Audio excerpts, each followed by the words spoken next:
Welcome back to The Rant, the best bowling show in the world. Just kidding, but it is the best show today because today I've got an awesome guest with me, Bryan Buckosh, R&D core designer for Brunswick. I think I got that right. Close, Bryan? Yep, that's it. All right, welcome to the show, sir. It's nice to finally connect with you. How are you doing? Yeah, thanks for having me. This is awesome, an awesome opportunity for me. This is actually my first official interview after joining the Brunswick team. I've Okay. done a couple little Facebook Live things here and there for myself, but I've only been with Brunswick for a short little time, so this is my first time getting my feet wet, so to speak. Okay, no And this is worries. an honor for me because I saw your lineup with, you had Brian uh, Graham, you had Mo Pannell, you had Chuck Gardner. So, this is special for me. Dude, you're included with the who's who because you're on the inside. We want to get your experience as well. Yeah, I guess I'm still getting used to that feeling. That's awesome. No worries. Get used to it because you're with an awesome company that has a huge legacy, and it's just awesome. I'm actually envious because I was just talking to you offline that I'm an engineer myself. So everything you're doing is stuff that I would love to do in my spare time. So we're going to get into all that. Let's get people, familiar with you. So let's get into this interview. Who is Bryan Buckosh? Yeah, I think you get a different answer depending on who you ask. But for the bowling community, I am, like you said, the newest core design engineer for Brunswick. Just getting my feet wet in the industry. I was in the automotive industry for a little bit. Okay. I'm a graduate of Ohio State with a degree in material science engineering. Ooh. And to my friends, I'm just kind of I guess that you could say, a funny guy with a little bit of smarts and an unhealthy relationship with bowling, obsession, if you will. But yeah, I'm just a regular guy who was at the right place at the right time to get into the bowling industry and hopefully make awesome core designs in the future. Material science engineering. Can you expand on what that means? Yeah, the way I explain it to people who don't really understand it, it's kind of a way to merge mechanical engineering and materials engineering or chemistry. So, what we studied was basically how the microscopic properties of a material change how they behave in like the real world, the big world, so to speak. So, Okay. you change a little something about the chemistry here. How does it affect how elastic it is, how flame retardant it is, how viscous it is, Mm-hmm. whatever it may Okay. be. And, my specialization was polymers, which was like plastics and stuff like that. So that kind of, dives That a little bit that's into the that chemistry stuff. side of cover stocks. Yeah, exactly. Oh So yeah, that's been polymers. helpful in understanding the chemistry, but by no means am I a chemist. We have some Okay. much more intelligent guys than me doing that. Just enough to be dangerous. Right. Okay, great. Fantastic. That's a great intro. So, Mo says he's known you since you were 7 years old. Would you consider him like a crazy uncle? Yeah, I think that's the exact term for Mo for me. So I knew, well, my family knew Mo Pannell since before I was even old enough to understand like what he meant to the bowling industry. What a Mm-hmm. popular figure and how important he was. My dad was a silver level coach and an IPSIA Pro Shop operator for our tiny little bowling center up in Vermilion, Ohio. And when I was super young, he was actually touring on the Midwest, doing the ball clinics and stuff that Mo Pannell was doing when he was launching his new products in the 90s and things. So through that, we became good family friends. Mo helped me a great amount, in high school bowling, and we hooked up in college bowling. He did the layouts and some mapping of fits and things like that for Ohio State, and we've been in touch ever since. It's been a really great relationship. And of course, when you know Mo, there's always a story, right? So Mm-hmm. some moments, as you call it, I think. Yeah. Um, so a good one that I always come back to is I mentioned he was helping us out with layouts and stuff. We used to do clinics for the Ohio State bowling team. We would do a little camp. We'd come up on one weekend early in the season to our hometown center up in Vermilion, Ohio, and we would run through about 90 balls between the plug-in redrills and the refits and new balls from Radical. We would do about 90 balls in a weekend for the team getting geared up for the season.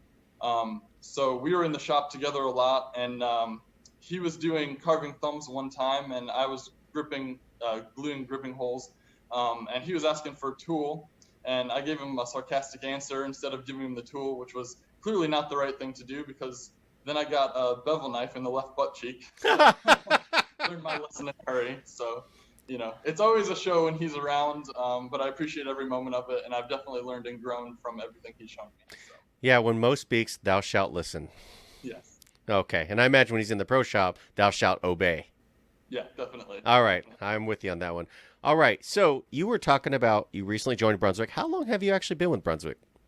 Yeah, so I'm very much still the new guy. I Okay. just joined in late January, Oh, wow. and yeah, and then unfortunately I haven't been around for all too long because, as we know, the COVID thing kind of hit in March. So I was still gearing up, getting up to speed when everything kind of fell into shutdown. So I'm still the newbie, but I actually applied and interviewed with Brunswick a couple of years prior to that for a different position, an R&D position that was a lot more involved with the testing of things, and didn't really get that job. But they were, the team was very, um, you know, outgoing and very appreciative of my knowledge and stuff like that. And they were kind of like, hey, we'll invite you back when the time is right, when we feel like there's a position that fits you better. Um, and it's probably good that they didn't hire me because Tim Gillick is our new ball tester, and he's done an amazing job at throwing the ball really well and giving us really good feedback about the products. He's a very detail oriented person, and he's definitely giving amazing feedback. And I always joked and said that, well, I certainly didn't throw it well enough for that position, so I'm glad Tim's in it. But Fair enough. at the time they said, we'll invite you back when the time is right. And I at the time was thinking, I think that's what a lot of companies say. It's a polite way of saying, thank you, but no thank you. But they stuck to their word because a couple, years down the road, just this last winter, I was sitting at my job in Columbus, Ohio. I got a call from Billy O himself, and let me Oh, tell you what an amazing phone conversation that was to have. So, no. Let's go. Let's expand on that. Tell how did yeah. that go? Yeah, he gave me a call. This was right after the EBI acquisition. Mm-hmm. So, the bowling industry was kind of in a flurry with all the news and excitement going on. And I worked at TS Tech in Columbus. They're an automotive company that makes seating and interiors for Honda. And he just, gave me a call kind of out of the blue. I actually thought I was getting a call from my landlord because I didn't recognize the number. I was in a little bit of a dispute over a payment, and I wasn't particularly happy when I answered the phone. And as soon as I heard his voice, oh my gosh, did I light up? And of course, you can never pass up an opportunity like that. No. This is what I've been, dreaming of doing since I was little. So, how do you not take that opportunity? So I got invited up to Muskegon to interview, meet the team. So I met with Billy, Bryan, and a whole slew of the team members at Brunswick. They kind of toured me around, and I accepted happily. So here I am. Here you are. Good. That is fantastic. What a story. Now, are things starting to open back up? Are you guys back to work and all that stuff into the development cycle? Yeah, so the Brunswick as a company never really shut down. We had a Oh, okay. skeleton crew on board that was able to fulfill orders and get the distribution going, accept sales, if they were still going. And they have been trickling in, so, we haven't been on shutdown. But a lot of the employees were furloughed, including myself. So basically, Michigan had a stay-home order, and it's been extended and extended again, and we still are. They're loosening the restrictions, and we're slowly trickling back to work. So they let the heads of each department, stay on board and make sure things were still running smoothly. And it looks like we're gearing up, hopefully in the next half month to a month to getting back to, full steam. All But right. right now we're just kind of taking it as it comes as far as like the sales orders and things like that go. We're doing as much as we need to based on the sales and how they're reflected. And very much the same thing with our plant in Mexico, in Reynosa. They had a similar shutdown order from their government, and basically they are now, also seeing the light at the end of the tunnel, so to speak, and they are getting ready to gear back up as well. And luckily we were, I don't want to say ahead, but we were on pace with the right amount of development, so that we can get products right back into the tunnel, right going again as soon as we get back going. And I think a few of them were just USB-C approved not too long ago. So you guys will start seeing new products trickle onto the shelves, and we'll be back rolling, getting the development going on some new products sooner rather than later. Oh, I track that USB-C approved ball list like it's a religion. Every Yep. Tuesday, somewhere between 12 and 5 p.m. Pacific, usually gets updated. So now, how does it feel to be part of the R&D team at Brunswick? Because I understand it, you guys have a lot of really good guys there. Like Randy got Mo. How does it feel to be part of such an elite team? Yeah, I mean, the simple phrase is dream job, right? I mean, this is kind of it. I have worked for a number of engineering companies, well, two of them before this one, and they were both in the automotive field. But I've always had bowling on the brain. When I have some free time, I'm looking up what new equipment's going on, doing research. I'm, you know, on lunch break, I'm writing PowerPoints to help coach people, things like that. So even when I wasn't in the bowling industry, I was kind of in the bowling industry. Sure, And sure. so to be a part of it is kind of spectacular. And you kind of mentioned it. We've got Randy Titleoff just came in from EBI. We have Ray Edwards, who's been an amazing chemist for Brunswick for ages now. Aaron Cook has been doing the core design engineering for Brunswick for 10 plus years. He's my kind of direct mentor, if you will. Okay.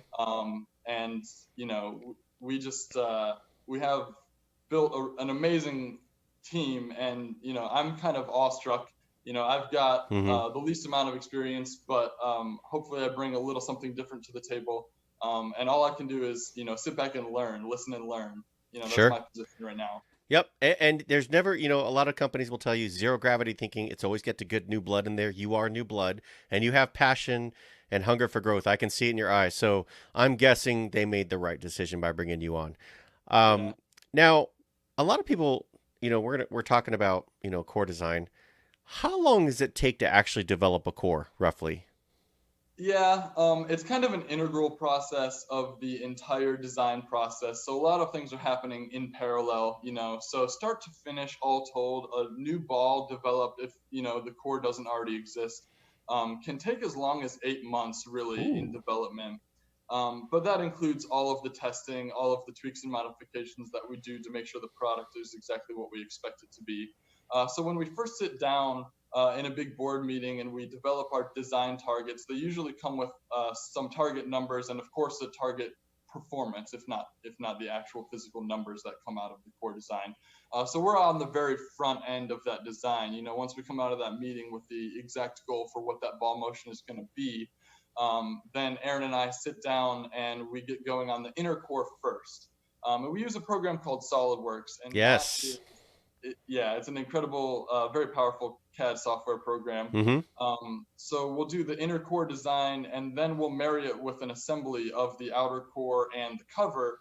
And that works as an assembly so that we can update things in real time. If we need to change or tweak the numbers or the densities or the core shape, we can update one portion of that design, and it'll update the entire assembly together. So it's really user friendly. And in the front end, it only takes us a couple weeks to a month, depending on how much research we're doing, to get the inner core shape right. And then from there, it's kind of a plug and play situation about getting the data to the plant, making sure the manufacturability is right. And then we turn around and as core engineers, we go ahead and make the mold inner and outers to make sure that they can be, manufactured in mass, For sure. design the molds, and then get that information to the plant so they can make the molds for the actual cores themselves. So so basically I would imagine this all of your infrastructure is backed up by some kind of IT infrastructure. So you make an update, then that update goes within the entire system so that you don't have to replicate work all the way down, right? Yeah, so within SolidWorks, it kind of has its own like internal basis. It's a software program that just understands the updated mechanics of the stuff. So if you have just the core open, you make changes to it and you close it, you open the entire ball, core cover, everything. That So update it's is already been reflected updated. in that. Okay. Yeah, and then of course we have an amazing IT department that works to connect all the departments from marketing to sales to R&D and everything in between. so that when we're releasing information onto the network, everyone else has access to it. So it's not scrambling around with any papers or anything like that. Everyone has the access to the latest information. So it's That's all very streamlined. fantastic. That is amazing. Now, have you always been interested in core design all of your life, or was there like a defining moment? Yeah, well, I've been in the bowling industry since before I was born, I guess. I mentioned that my parents owned a bowling center that my grandparents built in like the late 50s. So that was my babysitter when I was a little kid. And bowling has always been my life. I bowled as a child. I bowled in high school bowling. Of course, I bowled for Ohio State. I coached for Ohio State. And when I was studying engineering, I actually took a course in SolidWorks, and that was kind of the light bulb in my head that was like, you know, hey, I can make a career out of this, Hmm. not just an expensive hobby. Marrying the two things that I really liked, which was the engineering and the technical elements of building and design, with the sport that I loved. So in college it was kind of the revelation, like I could really do this if I pushed for it. So. Very nice. What is your all-time favorite bowling ball?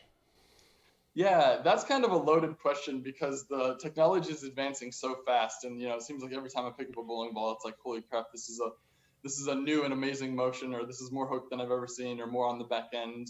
So it's a constantly evolving thing. So my most recent favorite bowling ball has probably been the Radical Katana Slash.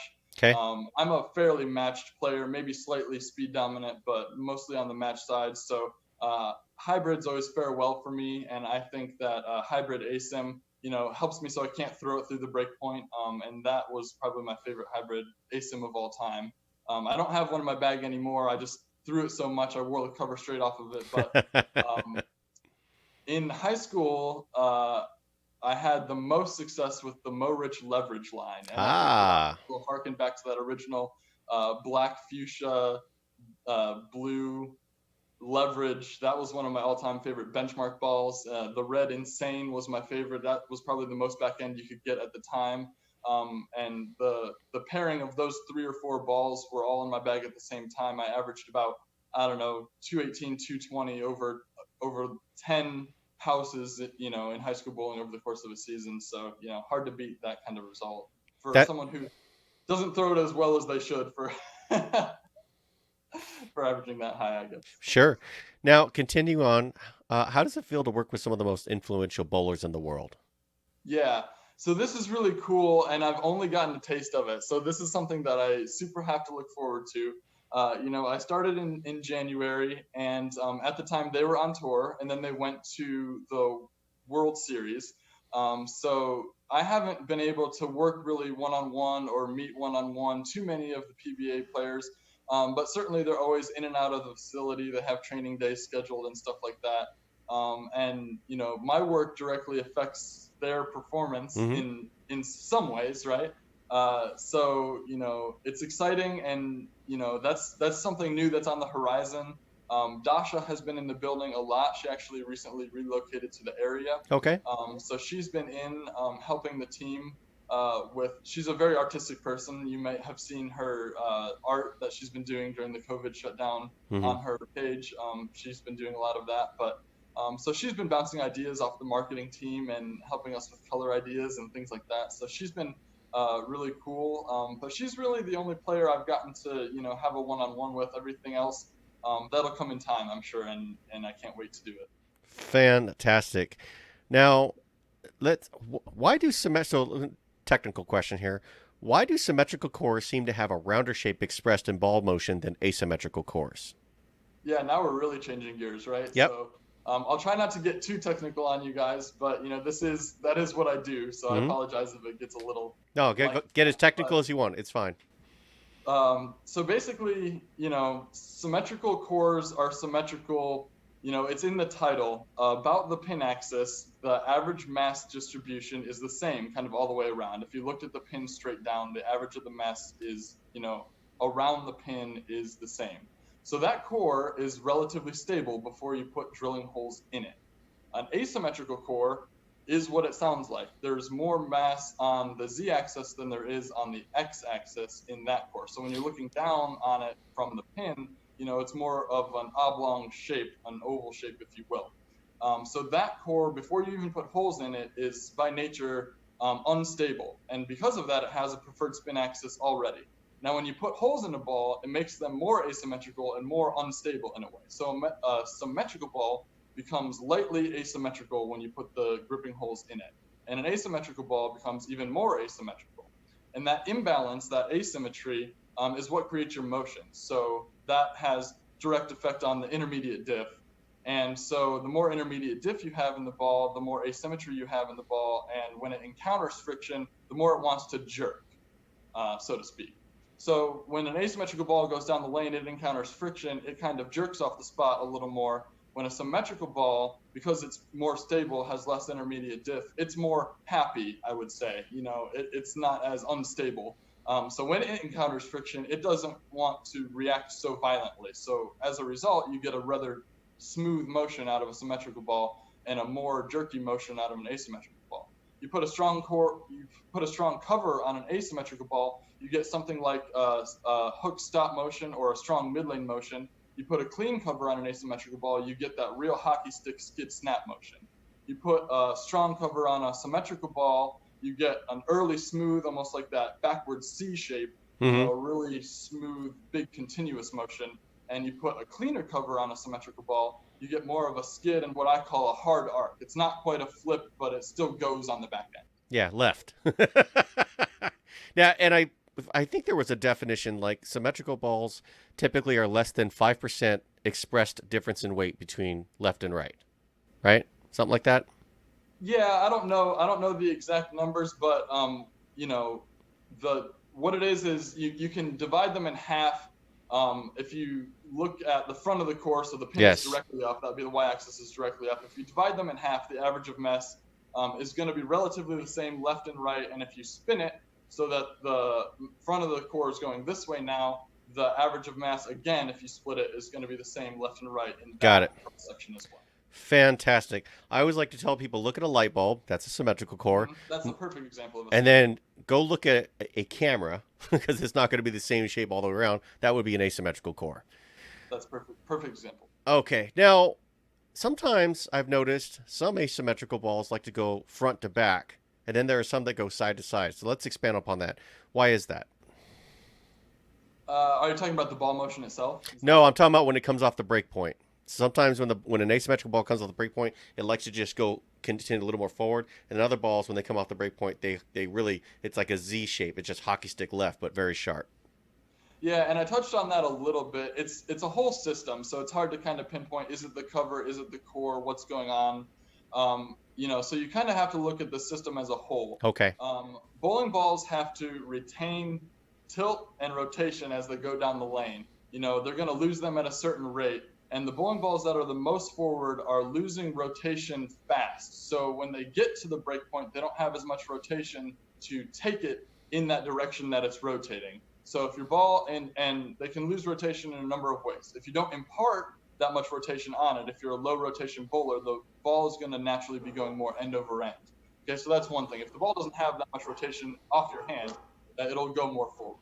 But the other thing too is that if the ball is losing rotation fast, if it has an extremely aggressive cover, or if it encounters friction, it's just a high friction pattern, or it sees friction too early or whatever, it's gonna bleed rotation faster, and then at the end of the pattern, it's gonna go more forward. It'll roll out. That's a coupling of the core and the cover working together, right? Obviously, the high asymmetrical balls, they're gonna bleed rotation. So fantastic. The ones that hockey stick, they conserve rotation, whether it be the core design or the combination of the core and the cover. So when they get to the end of the pattern, they can actually get off it in a more sideways direction as opposed to a more rolling. And I would imagine in favorable conditions, this is then where surface comes in, because the cleaner your surface, the more energy you would retain. Yeah, certainly. And, you hear that a lot in marketing, retain energy. We don't like it in the physics world because they're bleeding energy. They're losing energy the moment you let them go. So sure. They'll lose energy faster, they'll lose energy slow. They don't retain the energy. They're just you wanna lose it at the back of the lane. You don't want to lose it all up front and then have nothing left. Right. They're actually physically in physics, to the definition, you're not retaining anything. You're just your burn rate's either slower or faster. Exactly. Okay, Exactly right. I understand. That makes sense. Alrighty, let's switch gears again. So you've seen the other interviews. Chris Beans is a Uh-huh. foodie. Bowles Rand is all about food. What's Bryan Buckosh's favorite food? Yeah, I pretend that I eat healthy, but in reality, I think I still eat a little bit like a college student. So, Okay, that's but I fair. do have a couple. I do have a couple meals that I like to indulge on. On like the rare occasion. Okay. I used to vacation when I was a little kid. We would go down to Florida, meet my grandparents, and my birthday dinner was always barbecue baby back ribs All from right. like the Texas Roadhouse or one of those local chain restaurants. That was always one of my favorites. And I would be disappointed. My parents would be disappointed if I didn't mention that my mom makes an amazing pork tenderloin that has a homemade orange sauce. Ooh, That's a really unique pairing, and that's always been one of my favorites as well. that is fantastic. Alrighty, so switch gears again. So we were just talking. I'm an engineer by trade and by heart, and I use a lot of technical programs all day long, performance engineering, but they're not like CAD work. So talk me through some of the CAD work that gives birth to a bowling ball at a high level. Yeah, so we touched on it a little bit in the beginning. We use SolidWorks at Brunswick, and there's a number of CAD programs that are really beneficial. There's Creo, there's Autodesk Inventor, all kinds of CAD programs. I don't know what any of the other programs use, but we use SolidWorks. And basically, it's a 3D modeling program. CAD just stands for Computer Automated Design. So basically, we input shapes in the form of 2D drawings, and then you can revolve and extrude them in the third dimension to make the shape that you're looking for. So basically, we start with a concept, an art concept, and target numbers. And we develop the inner core first. Once we have a general shape and general density for the inner core, we marry it to the outer core and the cover as an assembly. And then we do our modifications to get the target numbers exactly right, do the research to see, what the RG contours and things like that will look like. And when we have satisfactory design, we'll send that off. And when things get approved, we'll turn around and we'll also make the molds in CAD. And Okay. so those are actually negatives that involve using a cavity. So basically, you'll insert the core, insert a big block over top of the core, and then hollow it out. So you tell the program, hey, this core is what we don't want. Then when you remove the core out of it, you're left with a hollow cavern that makes our molds. And then we do some stuff to make it manufacturable, whether it be scale it, smooth it, whatever we need to. Make sure that you can pull it apart so that it doesn't get stuck, things like that. And then once the molds are approved, then we can go on into production and stuff like that. So that's all done digitally in CAD before we ever design, before we ever do any physical testing. That's all done, right in the get go. Fantastic. That's amazing. What advice would you give anyone who is looking to get involved in bowling ball core design? Yeah, I think we just touched on it. If you're really looking to get involved in core design, every major manufacturer uses a CAD program such as Okay. SolidWorks, such as Creo, stuff like that. So if you're real serious about getting involved in core design, get involved in CAD work. Okay. I got my associate certification in SolidWorks in just Oh, one semester at Ohio State. It wasn't okay. really part of my curriculum. I went out of my way to do it because I knew I wanted to be involved in that type of design.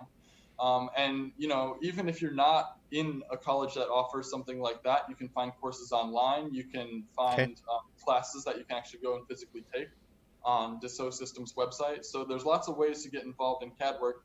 And if you're already involved in CAD work and you know the basics, you understand it, then you can get involved in things like mold parting, understanding, drafting so that the molds don't get stuck when you pull them apart. You can look at stuff like building macros, and this is kind of your wheelhouse, Beans, with the kind of the Sure. computer engineering side of things. You can build macros and scripts that automate some of the stuff that we do repetitively. Oh yeah. And I'm no software engineer by any stretch of the imagination, but um, luckily Aaron Cook, who's been doing this for about 10 years for Brunswick, is my mentor, and he's wrote some amazing macros to make some of the repetitive stuff that we do, like Sure. putting the finger holes in the balls and things like that, kind of streamlined and almost like a user interface program. So instead of having to program that for a ball every time, we can just run a macro and it does it for us. So Yeah. those are some of the advanced things that you can do with CAD work to, get involved in, and that'll be helpful for any manufacturing job or any engineering job, any design job, regardless if it's bowling design or not. If SolidWorks had a REST-based API and you had like 4 or 5 cores in the process, all you'd have to do is have someone write a script to feed the variables and iterate through each of those bowling cores, and it would be done automatically without dependence upon the UI. But that's Yeah, that's another exactly, conversation. that's a little, those words are a little over my head, but I know the gist of what you're saying. And I will tell you that we do digital layouts and things like that where we put the gripping holes in, and we have an interface that we can adjust the depth, sizes, spans, and then of course the location and layouts of the holes in the ball, all by just inputting a couple basic variables That's and awesome. output into the program for us. So yeah, lots of cool stuff that we can do that gives us the ability to research without wasting time, is what I'd call Oh, it. absolutely. Automation, time is money. A lot of people don't realize there's an average cost of an employee that is calculated for every company. So if you can automate and improve your time to market, that's always the goal. So no, Yep. I get it. So as we close out, what does the future look like for Bryan Buckosh? Good, I think, right? No, but yeah, in seriousness, I'm sitting at a table with some of the most iconic names in the bowling industry. Brian Graham and Billy O, they brought me on, and I work with them. But I'm sitting at the table with Randy and Ray, who are doing our chemistry stuff. Aaron, who's been doing core design for Brunswick for 10 years. We brought on some of the EBI guys. I'm just, sitting in a room full of experience. And in the near term, I'm just going to listen and learn, input when I feel like my voice needs to be heard, but really just, absorb everything. And then, hopefully down the road, my name will be in the conversation when you look back at some of the iconic cores that have just stuck around and been, in the industry forever because they make such good ball motions. I hope that one day down the road, people will say, "Hey, this core is so great." That's that guy that designed that. That would be an awesome place for me to be sitting in my future, I think.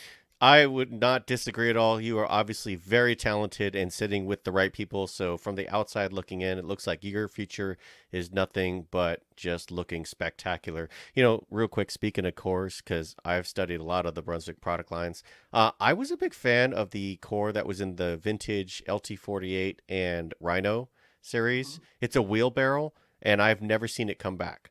I liked that one, and I loved the vintage light bulb core that was in the Danger Zone series. Those 2 cores were some of my favorites. Yeah, so the vintage Danger Zone core. The next closest thing we probably have to that in the line right now is the track latitude, and some of these releases that we have coming out right now are, they're really good, and the timing is unfortunate. Hmm. We released some of our best products, our newest products for EBI, and some of the best products that I've seen out of the Brunswick camp for the Brunswick brands right before shutdown, and I think some of them are going to get swept under the rug. But if you're looking for a really good uh, vintage shape, with a light bulb core, that track latitude is the one you're looking for if you're Okay. interested in that type of core shape. That's the most current one that uses like a most similar shape is what I'd call it. Oh yeah, and it looks like some of those new EBI releases. I saw some of those cores, and I'm like, I've seen some of those cores before. They look like modified Brunswick cores. Yeah, so we learn with every core design that we make. So the acquisition, it happens so fast for Mm. for everyone involved. So it was faster to modify the tooling for some of the cores than it was to make new tooling from the ground up. Okay. And you're able to live and learn. We took some of the really impressive cores and made them better in many ways. So if you look at them, none of the cores that are in the EBI products are the same as they are in the what was the Brunswick catalog before. Yeah, they're not expressed the same way. There, So, you can tell there's been cuts to the bevels yep, or some of yep. the elongation. There's always room for improvement, and that's Yep. what they did. And if you're an EBI fan, you don't have to worry because we've got some projects, coming up that we've been working really hard on, that will make you very proud. That'll remind you of some of the shapes that you're used to seeing, and certainly the brands will be differentiated. So don't be afraid that every ball is going to roll the same.